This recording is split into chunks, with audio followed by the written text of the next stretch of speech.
آج ہم دنیا کا علم سیکھنے کے لیے کتنی کوشش کرتے ہیں۔ اسکول، کالج، ڈگری، کورسز سب میں ہم اپنا وقت لگاتے ہیں، پیسے لگاتے ہیں، لیکن میرا ایک سوال ہے، دین اسلام کا علم ہم کتنا سیکھتے ہیں؟ اگر ہم میں سے آج ہمارے کسی عزیز کا انتقال ہو جائے، ہم میں سے کتنے لوگ ایسے ہیں جو نماز جنازہ پڑھانا جانتے ہوں؟ کتنے لوگ دعاؤں اور احکامات کا علم رکھتے ہیں؟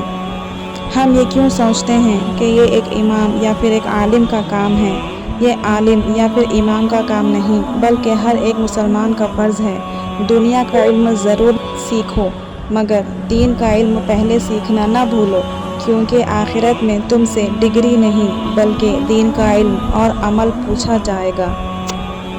تو اگر ویڈیو اچھی لگی ہو تو اسے لائک اینڈ شیئر ضرور کریں، اور ایسے ہی ویڈیوز کے لیے میرے چینل کو سبسکرائب کریں۔